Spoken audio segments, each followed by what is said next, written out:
আসসালামু আলাইকুম। রাজিয়াস কুকবুকে আজকে আপনাদের জন্য এমন একটা রেসিপি নিয়ে এসেছি, যেটা খেলে আপনাদের ওজন কিন্তু হুড়হুড় করে কমতে থাকবে। আর পেটও থাকবে সবসময় ভরা। মাথা সারাক্ষণ মনে হবে না কী খাই, কী খাই এই ভাব কখনো থাকবে না। পেটটা একদম ফুলফিল থাকবে। পুরো রেসিপিটা যদি আপনারা একা খান তাহলে পুরো 75 গ্রাম প্রোটিন পেয়ে যাবেন। তো চলুন কথা না বাড়িয়ে রান্নাটা শুরু করি। এখানে আমি 200 গ্রামের মতো চিকেন ব্রেস্ট নিয়েছি। একটু ছোট কিউব কিউব করে আমি কেটে নিয়েছি। এখানে রাফলি চপড করে এটাকে কেটে নিয়েছি। এখন এটার মধ্যে হচ্ছে আমরা বাকি যে মশলাগুলো সেগুলো অ্যাড করব। প্রথমে দিয়ে দিলাম হচ্ছে স্বাদ মতো লবণ। এখানে যতটুকু চিকেন নিয়েছি তাতে এই লবণটাই যথেষ্ট ছিল। তারপর দিয়ে দিলাম এখানে লাল মরিচের গুঁড়া। এটা কিন্তু এটার পরিবর্তে আপনারা গোলমরিচের গুঁড়ো ব্যবহার করতে পারেন। কালারটা একটু সুন্দর আসার জন্য আমি লাল মরিচের গুঁড়া ব্যবহার করেছি। তারপর দিয়ে দিলাম সামান্য জিরা গুঁড়া। তারপরে হচ্ছে এখানে আমরা অ্যাড করে দেব হাফ চা চামচের মতো এখানে আছে আদা রসুন বাটা। তারপরে দিয়ে দেবো 1 চা চামচের মতো সয়া সস। এটা কিন্তু এই চিকেনের অনুপাতে দেয়া। আপনারা যদি বেশি করতে চান তাহলে এটা বাড়িয়ে কমিয়ে অ্যাডজাস্ট করে নেবেন। 1 স্লাইস লেবুর রস হচ্ছে এখানে আমি এইটার সাথে অ্যাড করে দিলাম। এই যে 1 চা চামচের মতো হবে, মেপে নিলে। আচ্ছা, সবসময় হচ্ছে ফ্রেশ যে লেবুর রসটা সেটা ব্যবহার করার চেষ্টা করবেন। তাহলে কিন্তু জিনিসটা খেতে অনেক মজা হয়। একটা খুব সুন্দর একটা স্মেলও আসে, যেটা ভালো লাগে। আর এটা টেস্টই অন্যরকম হয় ফ্রেশ লেবুর রসটা ব্যবহার করলে। আচ্ছা, সব কিছুকে হাত দিয়ে খুব ভালো করে মেখে এক সাইডে রেখে দিলাম। এখন নিয়েছি 2টা ডিম। এটা দিয়ে হচ্ছে আমরা বাইরের যে চিকেন র্যাপটা আমরা বানাবো, তো এগের যে হচ্ছে পোর্শনটা সেটা রেডি করে নিচ্ছি। 2টা ডিমের মধ্যে আমরা দিয়ে দিলাম স্বাদ মতো লবণ আর সামান্য হচ্ছে গোলমরিচের গুঁড়া। এখন এটাকে খুব ভালো করে আমরা ফেটিয়ে নেব। যেহেতু আমরা আজকের রেসিপিতে হচ্ছে কোনো রকম তেল ব্যবহার করব না আর কোনো রকম কার্বও থাকবে না আজকের চিকেন র্যাপটায়, তো বাইরের র্যাপের বাইরের যে যে অংশটা থাকে সেটা হচ্ছে আমরা এই যে ডিম দিয়ে তৈরি করে নেব ব্রেডের পরিবর্তে। একদম দেখুন, কোনো তেল কিন্তু আমি ব্যবহার করিনি। প্যানটা যখন বেশ ভালো করে গরম হয়ে গেছে তার মধ্যে হচ্ছে আমরা এই যে ডিমের মিশ্রণটা দিয়ে দিলাম। আপনারা যদি এটাকে আরও টেস্টি বানাতে চান তাহলে এখানে 1 চা চামচের মতো সরিষার তেল কিংবা সয়াবিন তেল কিংবা বাটার অথবা অলিভ অয়েল অ্যাড করতে পারেন। তাহলে এটার টেস্ট কিন্তু আরও অনেক বেড়ে যায়। এই যে এক পাশটা যখন এরকম খুলে আসবে, প্রায় 1 থেকে 1.5 মিনিটের মতো সময় লাগবে একদম লো আঁচে ভাজলে। এক পাশ যখন একদম ছেড়ে আসবে প্যান থেকে তখন আমরা এটাকে উল্টে দেব। আপনারা যদি এটাকে আরেকটু পাতলা করে করতে চান তাহলে একটা ডিম দিয়ে করে এরকম ব্যাটার বানিয়ে একটা ডিম দিয়ে ভাজবেন, আবার হচ্ছে আরেকটা ডিম দিয়ে করবেন। আমি একটু মোটা ধরনের করছিলাম, সেজন্য এটাকে হচ্ছে 2টা ডিম দিয়ে দেখুন একটু পুরো ধরনের হয় কিন্তু। এই যে এই পাশটাও যখন হয়ে গেছে তখন আমরা এটাকে তুলে ফেলবো।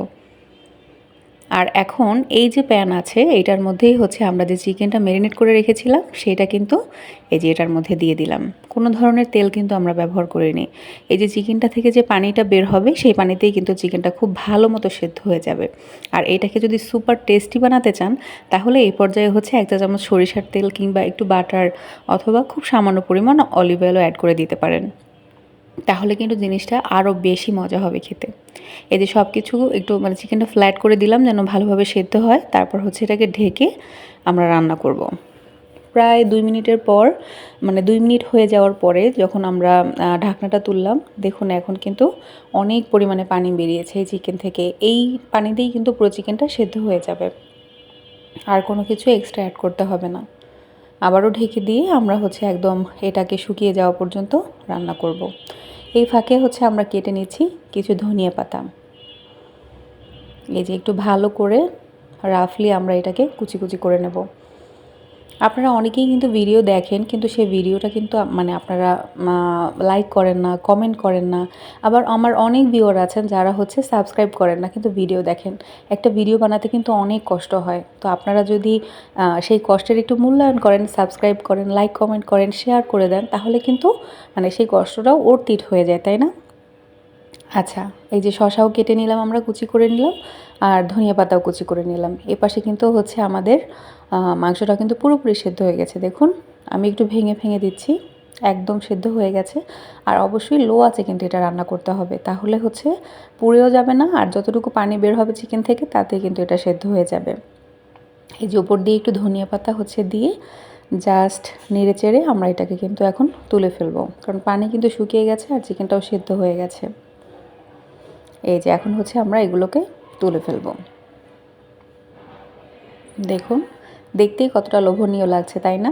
তেল ছাড়া কিন্তু এটা কিন্তু খেতে একদমই মানে খারাপ লাগে না। যখন আপনারা এটাকে খাবেন, বিশেষ করে ওয়েট লস জার্নিতে, ডায়েটে যারা এই হাই প্রোটিন এই চিকেন এগ র্যাপটা যখন আপনারা খাবেন, এটা কিন্তু আপনার পেটটাকে অনেক ভরিয়ে রাখবে। আর অনেকক্ষণ সময় হচ্ছে, যেহেতু একটা হাই প্রোটিন একটা মিল, তো আপনাদের কিন্তু ক্ষুধাও কম লাগবে। আচ্ছা, প্রথমেই হচ্ছে আমার মন মতো এখানে চিকেনের টুকরোগুলো দিয়ে দিলাম, উপর দিয়ে কিছু শসা দিয়ে, তারপরে হচ্ছে পেঁয়াজ কুচি, তারপরে এখানে অ্যাড করে দেবো আমরা কাঁচামরিচ কুচি। এই ভেতরের হচ্ছে এই যে সালাদের যে অংশটুকু, এটা কিন্তু নিজের ইচ্ছা মতো আপনারা এখানে ধনিয়া পাতা অ্যাড করতে পারেন, চাট মশলা অ্যাড করতে পারেন, এক্সট্রা লবণ অ্যাড করতে পারেন যদি কারো ইচ্ছা হয়। আমি যেহেতু চিকেনে তারপরে হচ্ছে এগে আমাদের লবণ আছে, সেই জন্য আমি এক্সট্রা কোনো লবণে সালাদের জন্য অ্যাড করলাম না। এই যে এখন প্রথমে একটা বাইট নিলাম। আলহামদুলিল্লাহ, এটা কিন্তু অনেক মজা, অনেক মজা। যেহেতু এটা কোনো ব্রেড ইউজ করা হয়নি, তো আপনারা যখন এটাকে খাবেন কখনোই মানে আপনার মনে হবে না যে ব্রেডটা নেই। এই চিকেনের সরি, এই যে এগের যে ব্রেড আমরা যেটা করেছি, মানে এগ অমলেট টাইপের, এটা থেকে কিন্তু মানে একদম ব্রেডের যে শূন্যতাটা সেটা পূরণ হয়ে যায়। এই যে এখন আমি একটু জাস্ট সাজিয়ে গুছিয়ে পরিবেশন করে দিলাম। একটা হাই প্রোটিন ডায়েট হিসেবে আপনার মানে সারাদিনের যত প্রোটিনের চাহিদা, তার পুরোটাই কিন্তু এই একটা চিকেন, মানে এই পুরো রেসিপিটা যদি আপনি একা খান তাহলে কিন্তু পূরণ হয়ে যাবে। আজকের রেসিপি এই পর্যন্তই। দেখা হবে নতুন কোনো রেসিপি নিয়ে। আল্লাহ হাফেজ।